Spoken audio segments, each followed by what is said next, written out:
Welcome back. Well, today I am joined by Catherine Freshley, who is here on behalf of the El Toro Water District. And I hear you have someone in the background. How are you? Yes, I am. And yes, I do. And that's my dog, Leah. She's not even in the room, but she's observing somebody out on the putting green. So. Well, we will hear that, I think, periodically, but that's okay. That's what we're all used to these days from working out of our homes. How are you doing? I'm doing fine. Surviving. It's been a challenge this past year, but you know, we're all living through it, and that's all we can do. You know? Exactly. And like we said off camera, there is hope at the end of the tunnel. So light at the end of the tunnel. So we're looking better and better. Well, in regards to water, I mean, I've been in California my whole life, but I do hear, I mean, for us here in California, we seem to be doing okay with water, but in other places, not so easily sometimes. So can you kind of give us a history of sort of how our water began here in California? Well, one of the things that I wanted to cover, and the reason I selected this topic was that, you know, I moved here to California about 30 years ago. And for me, it was quite a surprise. You know, I grew up in the Midwest in Indiana, and water there was plentiful. In fact, we always had to worry about floods in the spring, you know, with the snow melting and everything.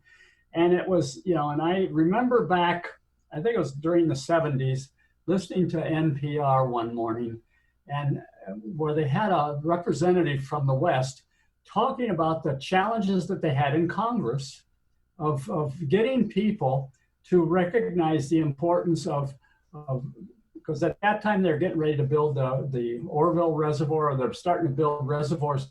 And he explained, he said, you know, in the East, we build dams and things like this to prevent flooding.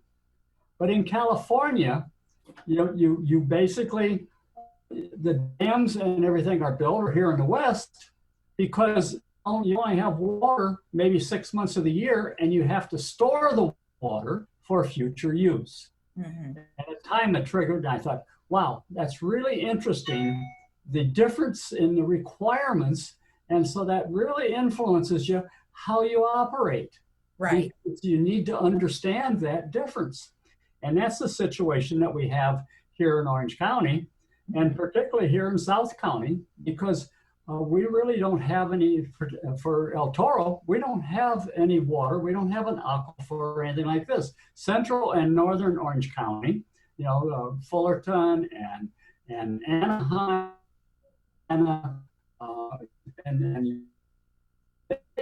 water aquifer.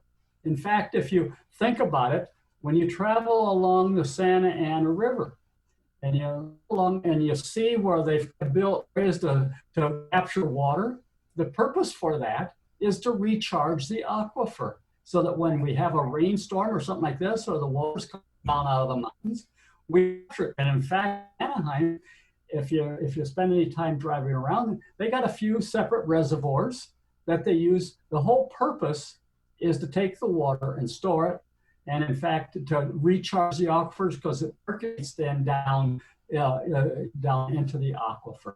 Right. And that was the whole basic, you know, so that's absolutely critical to the whole story of ensuring that we have water. Now, what happened here in El Toro? El Toro Water District was established in 1960 by some gentlemen. They met, you know, a group of farmers, and they met at the Raymond Senior House, had their house around the kitchen table. Yeah. And they basically set up and established, they said, you know, we need to ensure that we have water on a more reliable basis, because at that point they were getting their water from wells. Mm-hmm. And those of us, you know, that from the Midwest, I mean, we've had situations where the water ran, you know, you ran out of water with the well. I mean, I'm old enough to remember when we got the water, particularly in some areas, you pumped it with a pump handle to get it, and you carried it into the house. And that shows how old I am at this point. Okay. And so that, you know, so they organized themselves into a water district. And it had 125 people. That was the service area. But also what they did is they became then a constituent member of the Municipal Water District of Orange County, MoDOC. Mm-hmm. And MoDOC represents all of the water districts in Orange County, and actually represents then on MET, as well as some of the older cities also have representations on MET, which is the Metropolitan Water District of Southern California.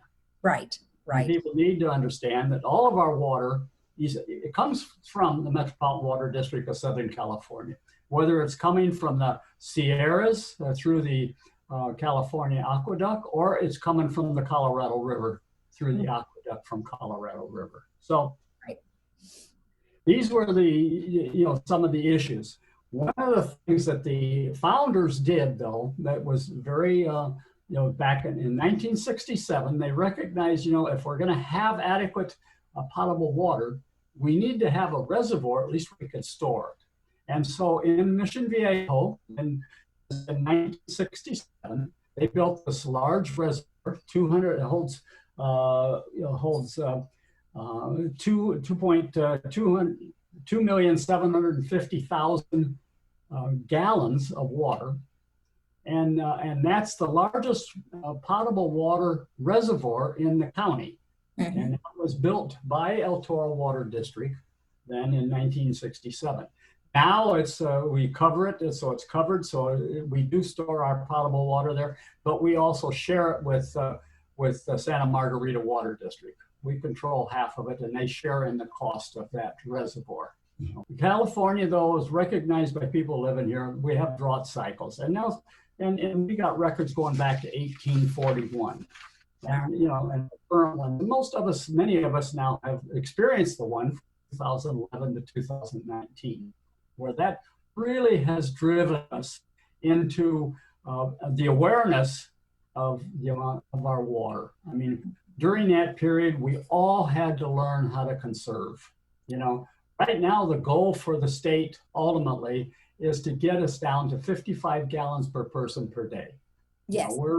We're running, a bit higher than that. And actually here in the village, we're doing a good job, but it's still compared to, for example, you'd say, wow, that's quite a reduction. Well, let's recognize, in Israel, and I was quite surprised, I was sitting in a lecture, and Israel, because they get most of their water from desalination, they limit their residents to 25 gallons per day.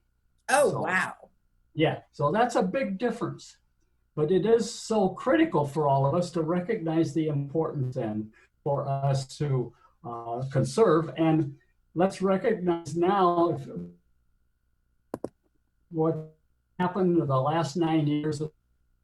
You can see from that slide, how over a period of time, it gets worse and then it gets better. And we did have quite a bit of rainfall in the period of 2019. And right. So we got to a point where we were no longer in drought condition. Now we're sliding back. And this is going to be critical going forward. The precipitation that we have comes from California. The government sends us data on a monthly basis of the status of how much water is available or going to be available, anticipated by the Snowpack. Right. And right now, water originates Snowpack in the northern northern California, in the Sierras, and in the southern Sierras, and then also from Colorado. And I think that's an important factor, because this was one of the reasons that I wanted to talk about it, is that, we get about 40% of our water, or about 45% from Northern California, and about 40% of it from the Colorado River, or combined. I mean, to give us the level we need. And when you take a look at that, say, everybody, you got the Central Valley, they need that water too. So water issues in California have been a historic issue, and negotiation takes place as to how much water is going to be coming to us in Southern California, how much is going to go over over toward the coast, how much is going to be used in the imagine the discussion take place, and it has to be done cooperatively because none of us can stand alone. And the same is true with Colorado. From the Colorado Basin, we get the snow from Utah, Wyoming, the western half of Colorado, and that has to be shared then right now with Arizona, parts of New Mexico, and here in California. And in the last 10 years, I think it is, that the federal government reached an agreement with Mexico that 10% of the Colorado flow has to go to Mexico. Oh, boy. Because there was a period there where we were using all the water and northern Mexico wasn't getting any. Oh. So this was the complexities involved in ensuring that we have the water we need. That's why a lot of people spend a lot of time working on trying to resolve these issues and balance the needs for everybody so that we have the water that is necessary for us to survive here. And that's really the fundamental challenge, Now within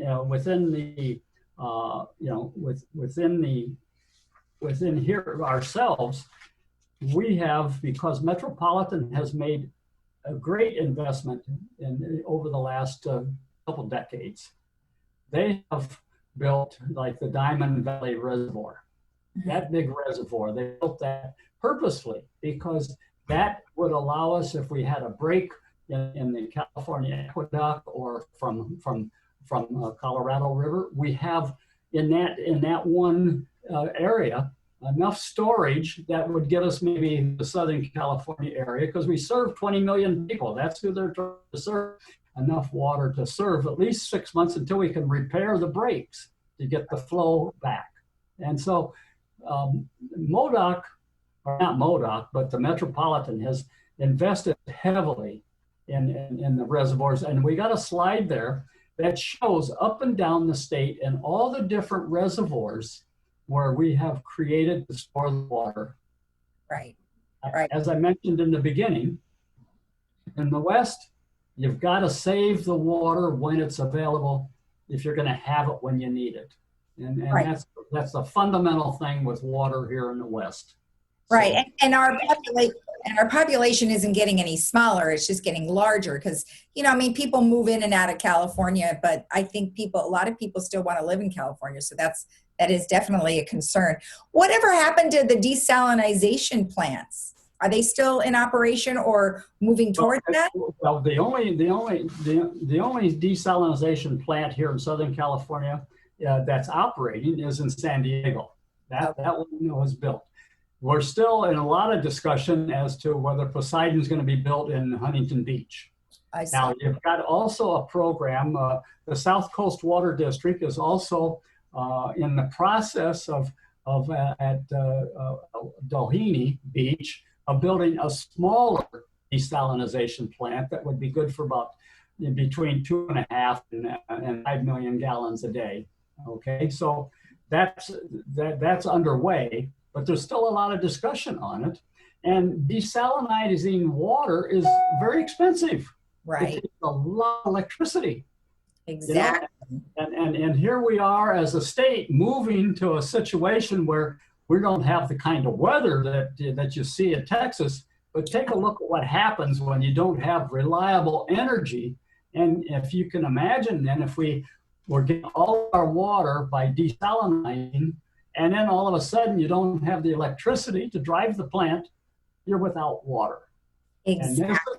And this kind of balancing these needs is absolutely critical to our livelihood. We've learned to balance it.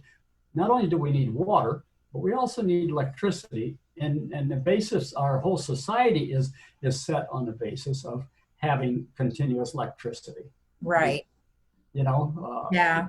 So what do you think the projections will be for the next, couple of years in our water? Well, because we get 17% of our water we recycle, so that has really helped us. Our demand has dropped. You know, we were up at 11,000 acre feet at one point, and we're down to about 7,000 acre feet. So we've done a lot of conserving, and because we recycle, that has been really beneficial to us. Now, what's our situation going forward? Well, right now, it looks like we possibly are moving into a drought situation. You know, we talked earlier about some of the numbers, and you could see what the numbers are. You could see that part of the state is moving into a drought situation. And so until we get past that, we don't know. All we can do is conserve and do the best we can at this point. You know, and until we get to that point, yes, you know, you're good. You know, we atmospheric rivers coming through, so we may get some rain. But if you can't capture it, it's only good at the time it comes. And right. This is where the real difficulty is, and this is one of the challenges now we're facing with climate change, is that if our precipitation, instead of coming as a form of snow, which was the basis for how our water system was established, and we get rain, well, we're not set to capture rain. We don't have enough dams to save the rain. Right. Because with the snowpack, that's a natural way of conserving water. Right. If you don't have the snowpack, you don't have the water.